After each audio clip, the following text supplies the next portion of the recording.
What's up, everyone? We're continuing this hot topic today about flexibility. We're going to be talking about it all week, and today we're talking about how to stretch if you're injured. People treat stretching as a cure-all magic bullet for injury, and they often overstretch. It's something that we dealt with in yesterday's show, and we're going to go deeper now.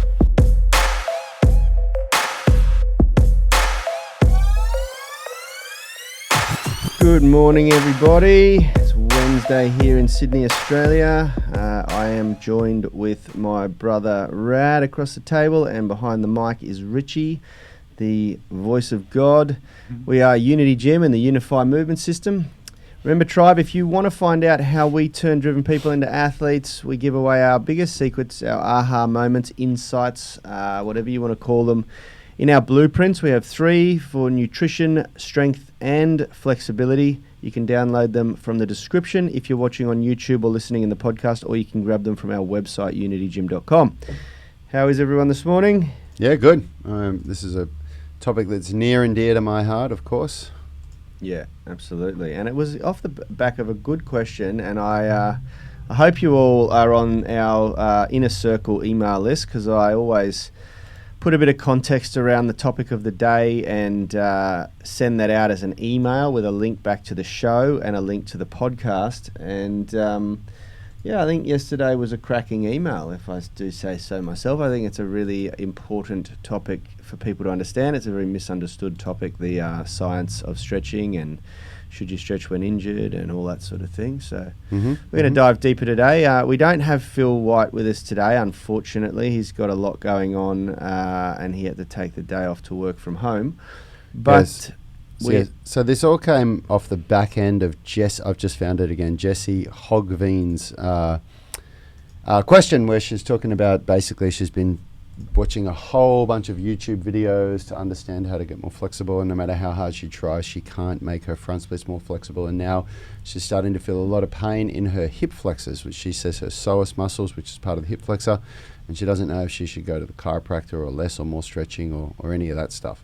And we're going to talk about that today. We're going to go deeper into it. We touched on it yesterday. We did a whole show on it yesterday, but we're going to go deeper into this topic of how to stretch if you're injured. Before we do, Richie, can you please just scroll down in the Movement Mastermind and bring up Jean Carrion's post, please? Because I just want to give her a shout out. It's just epic progress. And I will just ask the question of the day. I'll tag you. We want to know, do you find stretching, I've said elevates pain in my question. It should say alleviates pain. Maybe I don't know how to spell it. Morning, Vinny, and morning, Ferris, and anybody else that's on the stream. Pain. Give us sorry.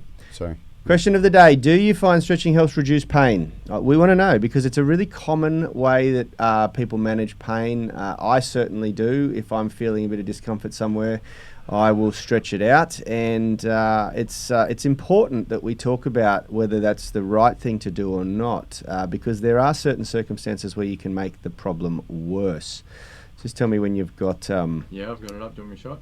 Yeah, absolutely. Right. Big shout out to Jean. I hope I'm pronouncing it right. Jean? Jean? Sure. Yep. Jean, cracking a wicked chest to floor pancake. Any of you who would follow the group, you would have seen my post on the weekend. I'm still personally a few inches from the floor doing a chest to floor pancake. Yeah, that's wicked progress. And she's saying in the comments, someone was saying, have you got a before photo? And she said, no, I don't. But she said, sorry, I don't have a before pick. However, I had just recovered from a frozen shoulder and it was still a little stiff and difficult to stretch all the way down. I could bow over with my elbows propped up, but not like as in rounding her back, but not touch the mat with my chin or chest. Yeah. And that's only how long ago? In August, she got the Flexibility Masterclass, our flagship program for developing pancake and middle splits and front splits and back bridge. All over body flexibility, yeah. Well done. Absolutely. Well done, Jean. So good. Actually, on that, I had a question come through as a personal DM to the page, the Unity Gym page, from a jiu-jitsu athlete, it looks like, and he was asking for some context around the different things that we do, you know, the free downloads, the flexibility blueprint, the 18-minute routines, which we have 2 of, and the masterclass routines that we have 2 of. And he wanted to know what would be best for him to level up his flexibility dramatically for his sport. And I made it clear to him that the blueprints are not a program. The blueprints are the principles that we use to build programs. And that's really important that you understand. And this builds a bit of context around the discussion today too, because I very much doubt that anyone will give away a fully complete program on a YouTube video or on a free download. The purposes of those things, like we are giving away insights, we're giving away chunks of a system, because without the coaching to support a system, it will usually be deployed incorrectly, you know? And so you need to understand that there's context around this. So when we put videos up on YouTube, when Tom Merrick puts videos up on YouTube, when Fitness FAQs puts videos up on YouTube, they're incomparable to if you work with those people and us in person, if you do one of our full programs. Now, we do, and I know that Dan Vadnal and a lot of other guys that we rate highly, Tom Merrick, they sell programs, standalone programs, which are very, very good. And that's what our masterclasses are. Our masterclasses, our flexibility masterclass, our mobility masterclass, which was the first one we did, was a full body program. And the 18-minute stretch routines are, as they sound, they're a routine that you can use as a beginner to level up flexibility and get started on your journey. That's how we used it. And then we adopted it as a warm-up routine. And then now we adopt them as maintenance routines, because there's a difference between stretching and mobility, which we're going to talk about tomorrow. But what I want you guys to understand is that there's only so much you're ever going to be able to learn from watching YouTube videos or downloading a free blueprint or something like that. You know, they are especially ours. I can't speak for other people's free downloads, but ours, we give away the lessons. What we learn, we put into a report, and then we give that to people. And if you're good at what you do, or you have a bit of an understanding of program periodization, you'll be able to use that and deploy that and build a brilliant program, you know. But it's not designed to be a complete cure. And I think this is one of the things that, is it Jess who asked the question about the splits? Yep. I think this is one of the problems that she's run into here, because she's been deploying insights that she's gathered from YouTube videos. And unfortunately, you only ever get a snippet of the whole picture when you do that. And there's only so much you can do. And she did get an initial result. She says she got a good initial result, but she missed a couple of really fundamental elements of how you develop flexibility. And that's the type of thing that you usually, I mean, we do give that away in our blueprints. That's one of the things we talk about, the actual process of gaining flexibility. So maybe she didn't download that, but this is really important, and this is something that you probably won't learn from a YouTube video unless you're following someone really good. There's no way you will. I'm going to go a step further with what you're saying, because everything that you've said is accurate, but I'm a little bit more to the point with things like this than you are. And the truth is, if you're a consumer, you've got to think about something from a business perspective. Sometimes we get people that say to us on our video comments, oh, why don't you just give this away for free if you really want to help people? And I feel like saying, stuff you, mate. Like, we got bills to pay. This is how we make our money. I don't go and do another job to pay my bills. This is how I put food on the table for my family, and how we pay the rent for our gym and all this stuff. So there's a point that comes where, as a trainer that's giving out information, where you say, this is as much as I'm willing to give for free, and if you want the real solutions, you're going to have to pay me for my services for it. Yeah. And if you think that is unreasonable, then man, I'd go and join another group, because honestly, the time comes where so that's from a business perspective. From our perspective, we give away a lot of good stuff. But the full programs, the real solution, the magic, of course we're going to charge for it. How are we ever going to get ahead in life? And how can we even put food on the table if we don't do that? Yeah. So that's the first thing to understand. Then what you need to understand as somebody like Jessie, who's using YouTube as a tool to get somewhere, when you get to the point like where you are now, when you get to the point where you're like, I have used all of this free stuff to get me to where I am and I cannot get further, there is only one answer. You have to decide which coach you're going to work with, and you have to employ them. Yeah. You have to employ them to give you the complete program and their coaching to get you better. And I can tell you from experience that I've done this many times. I have used what I use YouTube. We use it heaps. I mean, Well, what I did, I decided to become flexible 5 years ago. I made the decision. And what I did was I did exactly what you've done, Jesse. I spent a lot of time on YouTube and on Instagram, and I put together things that got me a great initial result. And I too got to a point where I plateaued and I didn't know how to go further. And then what I did was I chose the person that I felt was giving me the most valuable information, that I resonated with the most, and I paid them to go to the next step. Yeah. And it took me through leaps and bounds to employ a coach. Now, to employ a coach one-on-one like I did is far more expensive than what we charge for our programs. It has to be. If you're working with a coach, but I'm a coach, I wanted the highest level of coaching. Now, that was about $100 a week that I paid for to do that kind of coaching. It was a high level of money, but it was a valuable investment for our business. Yeah. We've taken that information and turned it into programs that we charge a lot less for. But, we're saying this because the truth is, guys, like we give away so much information on this show alone, plus our YouTube videos. But what I feel beating around the bush is in saying what I'm saying very directly.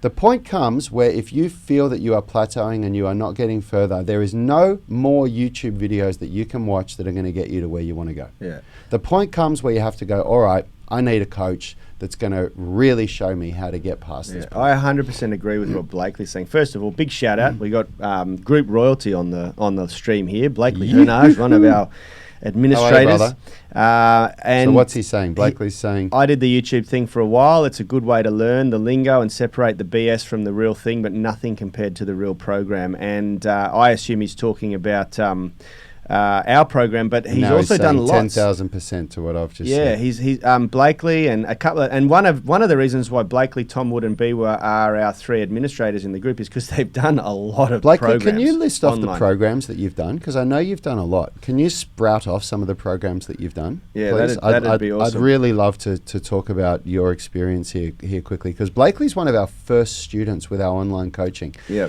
Tell it. You came in, Blakely. You got the 18-minute stretching routine and then the mobility masterclass when we first launched it back in 2018, didn't you? Let me know.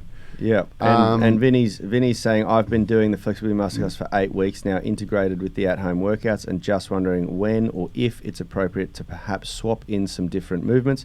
Seeing the most progress in my pike stretch, but pancake and middle splits don't seem to be progressing a whole lot.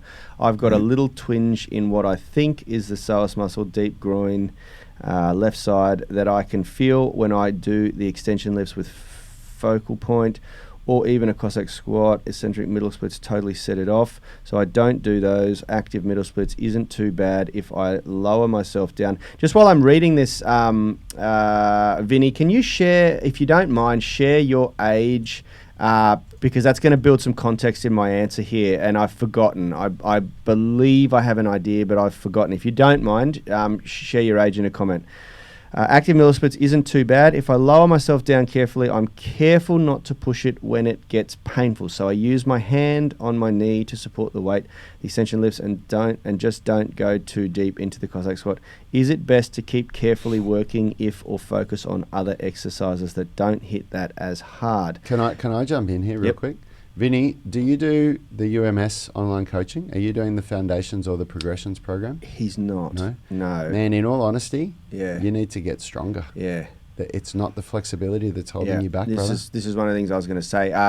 Vinny's 51. So the reason why I asked age then, and we've got Blakely giving us an answer here. The reason why I want to ask age is because we got Tom Wood here as well. My God, it's like a team reunion.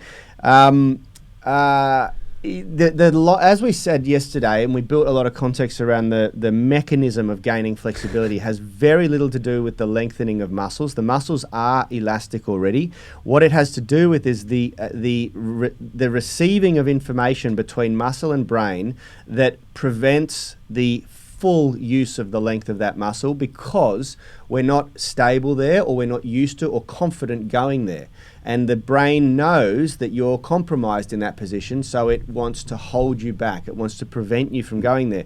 Now, the reason why I asked for Vinny's age is because we brought up a girl on the screen before who, to my observation, looks younger than Vinny, and this is one of the things that age plays a huge factor in, is gaining flexibility. Mm-hmm. You cannot compare yourself to someone who's worked on flexibility as a child or an adolescent, because at that period of time, there's no inhibition. The brain hasn't developed the inhibitors to the degree that an adult body has, or an adult brain has.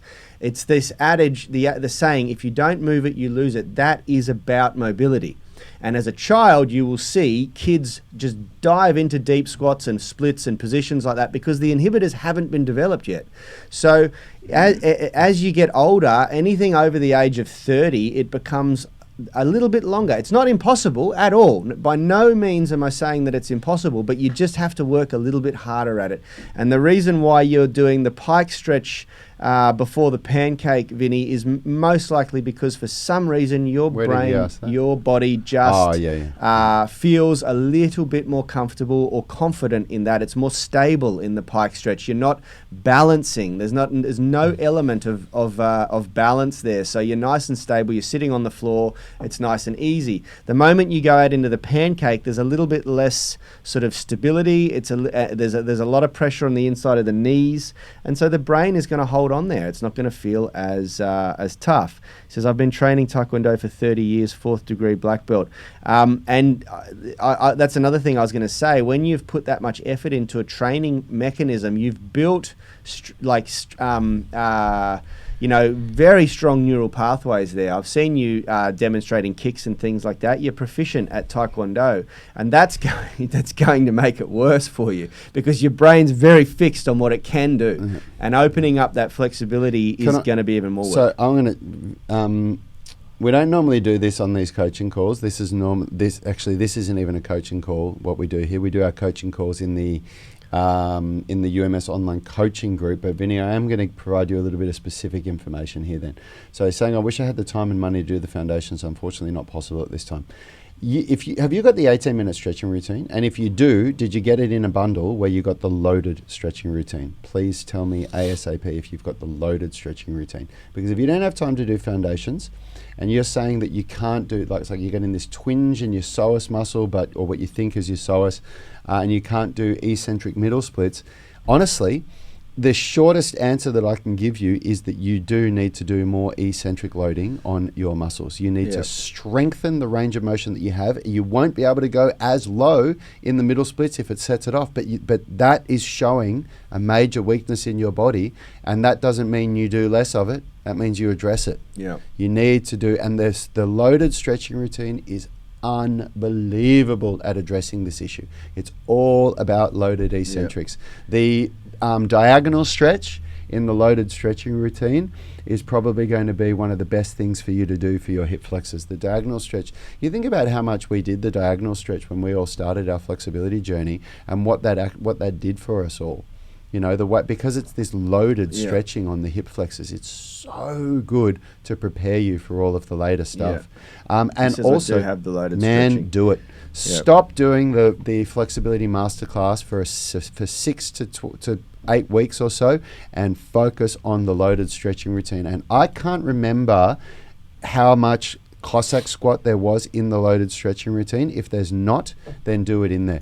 But what you should do, just real quick, Vinny, I do the loaded stretching routine as a routine. What I would recommend that you, as in, the whole thing gets done in 20 minutes or whatever it is, I recommend that what you do is, for the single leg good mornings, the diagonal stretch, the active middle splits, the active pigeon, and add Cossack squats in, do 3 sets of each of those exercises. Don't just do it once for 1 set. Do 3 sets of each of them so it becomes like a workout. And what you can even do is you can change it around so that you do 3 or 4 sets of each of them, but you only do, say, each movement twice a week. So you do the good morning and the diagonal stretch on Monday and Thursday, and then the active pigeon and the 4-point stretch on Tuesday and Friday, you know what I mean? And then the middle splits on Wednesday and the Cossack squats. I love Blakely's answer.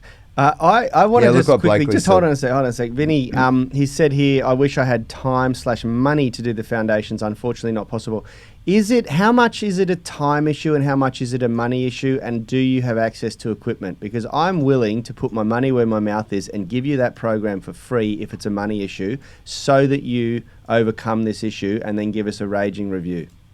Seriously. A raging review? A ripper review. A rager. I'm so confident that it will solve your problem, that if you do that program properly, I'm honestly willing to put my money where my mouth is and give it to you for free. I know that you've been with us for a long time. You've been heavily into what we do. If it's a money issue, brother, we'll solve that problem for you. Let us know. So Blakely's saying, when I asked before which programs have you done, he said, I did ThenX, AthleanX, P90X, a lot of X. He's saying, maybe it's time for Unity X. I almost did GOT, ROM, and Tom Merrick. So Blakely's done a hell of a lot of programs. So is Tom Wood. Tom Wood has done a lot of programs, and these guys love what we do for whatever reason. I don't know why. There must be something we're doing right. But they've done all of that and come to us. Blakely, I'm just curious, because I know you've told me this before, but I'd love to hear it. And because we've got you on the live stream, can you and Tom, just let us know which ones you've done and why you've stuck with us for so long. What is it that you like about what we do that you weren't able to find in other online coaching programs? I'd really love to know. Okay, so we should probably actually talk about the topic of the day. Well, we have been talking about stretching and training through injury. I mean, look, the big thing that we want to talk about is that when you've got an injury to a muscle or a passive structure in a joint, stretching is the worst thing that you can do for it. Loaded eccentrics, which is a part of the stretching programs that we do, like the loaded stretching routine, they are not what I would necessarily call stretching. You can control that, and you can control the range of motion and make loaded eccentric a good exercise to do. Yep. But stretching, like what Jean was doing when you've got an injury, Jesse it is. Oh my God, that's just, if you stretch, pull your joints into their full range of motion as far as they can go, feel pain, but do it anyway, you're just making it worse. Yeah. And I had we had a comment yesterday on the Spine Mobility Masterclass pinned post for the flash sale, which is finished now, from a gentleman, and I can't talk about, he DM'd me last night because he wanted to take it off the public forum because he's got very specific work that I'll talk to you boys about, you'll be able to relate to. He doesn't like to talk about it in the public forum, but he's got back problems and he's got a facet joint issue, and he's been doing yoga, and he wants to know whether yoga is something that we would recommend. It seems to have flared the issue up. And I said to him that I absolutely do not think that yoga is the right thing for him to do, because it's not going to do much. He said he's doing a lot of long passive holds, which he's learning from yin yoga from watching a YouTube channel. And I said that's probably the last thing you need right now.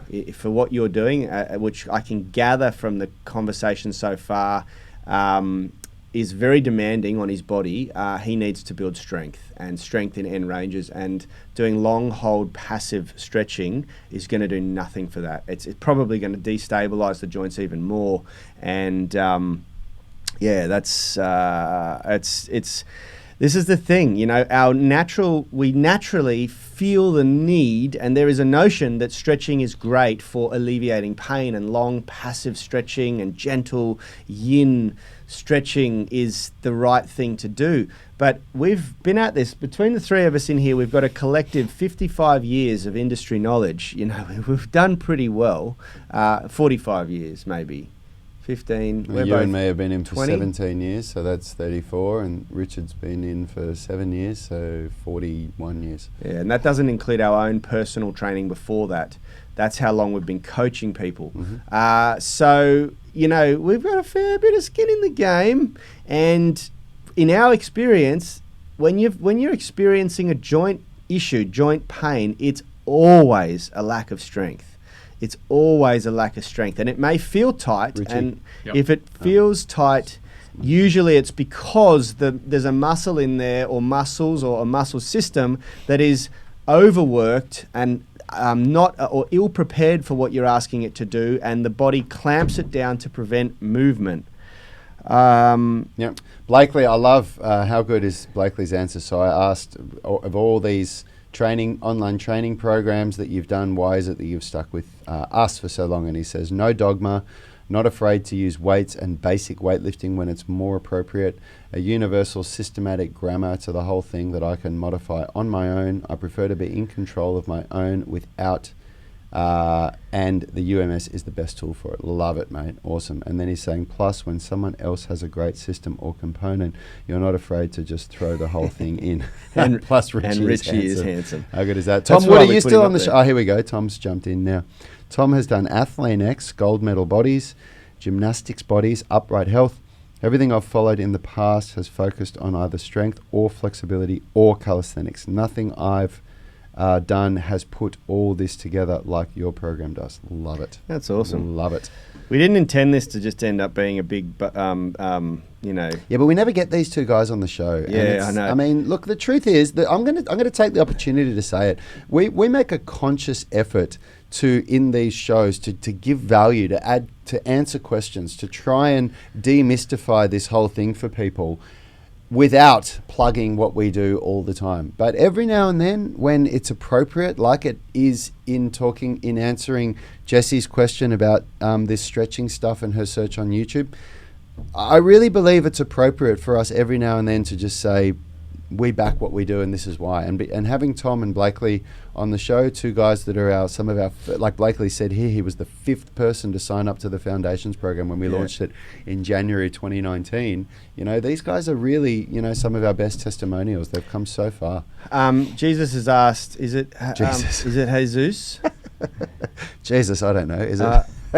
Is Is it Jesus? He has asked what we think of yoga, if we don't mind. I have a really biased opinion here because I've never, and it's a terrible opinion because it's uneducated, because I've never done much yoga. We did a little bit of yoga when we were kids, and that's about it. And I've got every girlfriend I've had in the past 2 decades, and which is not that many. Everyone get ready, because Yanni and I are about to let rip on yoga. Get ready. We're going to give an honest They've all answer done here. yoga. They've all loved yoga, and so I've just formed pretty specific beliefs about it. And so I'm probably the worst person to talk to about this. But in my opinion, and Rad's got some very strategic reasons why he doesn't really like yoga. It's an incomplete program. And the easiest way to throw stones at yoga for us is that there's no pulling patterns, and pulling patterns are a huge fundamental part of human strength patterns, movement patterns. And so if you neglect one of the most major movement patterns that the human body is designed to do, it's an incomplete program in our opinion, and it creates structural imbalance because of that reason. Yoga, some advanced yogas and power yogas do a lot of pushing, whether they're an isometric hold where you're holding your body by pushing the floor or stabilizing on the floor, and then some even do hand balancing and things like that. They're all push patterns, but there's no pull patterns there. And so that creates, in and of itself, creates a huge imbalance in the body. And our entire system is built around achieving structural balance, anatomical structural balance, which in and of itself, we believe is the better way to train. Remember, training is not competition. When you compete, you're not trying to balance the body. You're usually stressing the body until it breaks. Training is about creating a platform, a foundation that you can go and deploy in anything that you do. So, if you want to go and use yoga as your way of expressing your ability, that's one thing. But to use it as your mechanism for training and the only training that you do, I think it's a freaking terrible idea. That's my opinion. Here's my 2 cents on yoga. The first thing that I'm going to say is, if it's yoga or nothing, then it's brilliant. Anything that is a movement practice in this day and age. Agreed. Anything. And there's far worse than There's yoga. far worse that you can do than yoga. But if somebody said, do you think Latin dancing is a good thing to do for health and exercise? I'd say absolutely. If it's that, or sit on your ass and do nothing all the time, then for 100%. fuck's sake, show me your tango. Yeah. So anything is good like that. That said, I like to think that the question comes more around, what do you think of yoga as opposed to UMS? this? And if we say that, I don't like it at all. For the reason that Yanni said, I'm going to add something else to it. And there is no denying. I've heard yogis look at me when I say, oh, there's no pull patterns, and they frown and they go, oh, yes, there is. Bullshit, there is. Where's the pull patterns in yoga, man? You need a bar or a set of rings or a rope to do pulling. Where is it? It's not there. It's done on the floor on a mat, you know? Yeah. So that's the first thing. The second thing is that the legs need weight in order to be trained effectively. Yeah. They need weight. They need load. So Yeah. we've trained a lot. We've trained a lot of people that have done yoga for a very long time at Unity Gym, and they all come to us because yoga is an incomplete practice. So if you said to me, what do you think of yoga in the sense of, I'm going to either choose to do yoga or do the UMS, or I'm going to choose to do yoga or do this type of group training, I don't like it. There's so many better things that you can do. If you said to me, I'm going to the gym and lifting weights, and what do you think about doing a little bit of yoga as well? Brilliant, yeah, great. absolutely. If you're already good training friend Ben your body, Pekulski does that. Yeah, if he's you're an already ex-Olympia bodybuilder, and Yeah. he trains hard in the gym to develop strength, and then he uses yoga to offset that strength. and to do That's flexibility, brilliant. and also for this yin yang Yeah. type way of training, which I do believe in. I do believe in this concept of yin and yang, which is not everything in life should be intense, this yang Yeah. type training. There should be some yin. There should be some stuff which is gentle. Yanni and I like to meditate for that. But there should be things that you do actively that are from this opposing force. Awesome. Jesus is saying he does. Yeah, I think, Latin and dance is another great example of that. Martial arts is another great example of that. But I believe martial arts is incomplete, and this is one of the things that Vinny is facing right now. You know, Vinny's going to be, unfortunately, very just naturally dogmatic. If you've done a martial art for 30 years, it's very difficult not to become dogmatic about it. And Rad used to have this problem too with his martial arts, and I had it with boxing. And it wasn't until my boxing trainer tapped me on the shoulder and said, mate, your shoulders are getting injured all the time. You need to go and build some strength. Yeah. And that was the best thing that ever happened to me. Because I was so dogmatic that boxing was the be all and end all. Nothing could beat me when I was the same with competing Kung at Fu. boxing, you know. And it's an incomplete practice. It doesn't develop strength in the same way that putting a barbell on your back or lifting a barbell off the floor loaded with weights does. You cannot. It just doesn't. You know. And I, Jesus here is saying also before you guys, I used to follow Saturno movement, which follow a similar approach with calisthenics, flexibility and yoga, but I never improved my flexibility since the yoga was passive and never loaded. Plus they were new, so they barely had content on their programs. See, how's that? Because the truth is, I follow that dude and I am seriously impressed by his capabilities. That dude inspires me when I look at him online. But the more I dig deeper into it, this is what I've noticed from not having ever met him, not having ever done his programs, only looking at him on Instagram. So please take this with a grain of salt. But his legs look like this. I've never, ever seen him do a single post where he's holding a barbell and doing any kind of loaded lower body movement, which makes me believe that his training is very imbalanced because he has a very good upper body physique because of what he does. He has developed a great upper body physique, but I think the legs are like this. And if you're saying that you did it but saw no improvement in flexibility, it's working for him, but it's not working for the tribe. Well, I'd be interested to see Unfortunately. how old he was when he started developing flexibility or doing all He that was sort an of adult. stuff, you know? I've seen his before and after Oh, pics. He's really? got pictures of showing that he used to be a booze hound, but he was very young. He's now only in his late 20s, so he's done it. He's done it in his 20s. Look, you know. until you're about 27 to 30 for a male, your body is still developing and very, very programmable. Yeah. All the tissues in the body are still taking on data and being programmed. Up until about the age of 27 to 30 for a male, it's a little bit sooner, a couple of years sooner for a female. Everything kind of stops doing that and starts just turning over tissues instead of the development of tissue. So you have this incredible window of opportunity growing up until about the age of 27, where if you're developing strength or flexibility or skill, it happens so much easier than if you start to try and do it after the age of 30. And that's just physiology. We can't really deny that.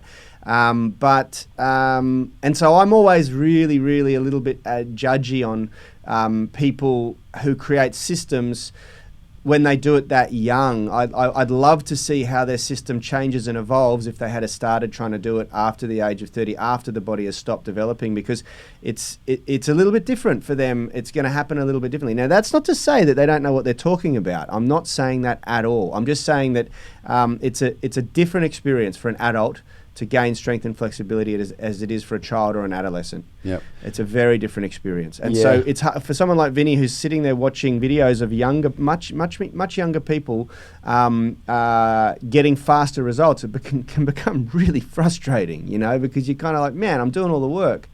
But I totally agree with Rad here. Strength, and this is really on topic, strength is really important when you have any issue, any pain. It's usually always an instability issue or an issue where the muscle is being, it doesn't have the load capacity. Stretching is load to the body, So very quickly. We've gone through this process to create the UMS from the pursuit of being in our, maybe middle-aged years, the early start of the middle-aged years, like being in our late 30s, where we started to feel that our bodies were falling apart and not being able to do the things that we used to be able to do. And Yanni and I had to really, Richard wasn't as pivotal in the creation of the UMS only because he's 10 years younger than us, and Richard's only just started to feel his body falling apart, haven't you, Richard, in the last year or so, since he's hit that magic age of 30. And I'm seeing him laugh behind his computer up there. But we were forced to do that. We were forced to ditch our dogma and say, shit, this isn't working. How do we bring this knowledge together? And we're lucky that Yanni had such a strong belief around weightlifting, and I had such a strong belief around movement type training and calisthenics and martial arts, because none of us were able to pull the system that we taught to our members in one direction far enough. Yeah. It was always pulled to that middle point of that balance with strength and flexibility. Yeah, we were recently we're working with a copywriter in the States, and we're reliving our story of what got us here, because he's going to help us with some of the marketing that we're doing in the future. And yeah, it's quite interesting to look at how important it was that we both had such different backgrounds, and then we brought it together to create the unified movement system. It really is pivotal. I really believe that we're going through this exercise with Kevin, this marketer that's making us say our story. We were talking to him for 2 hours yesterday about our backstory, and it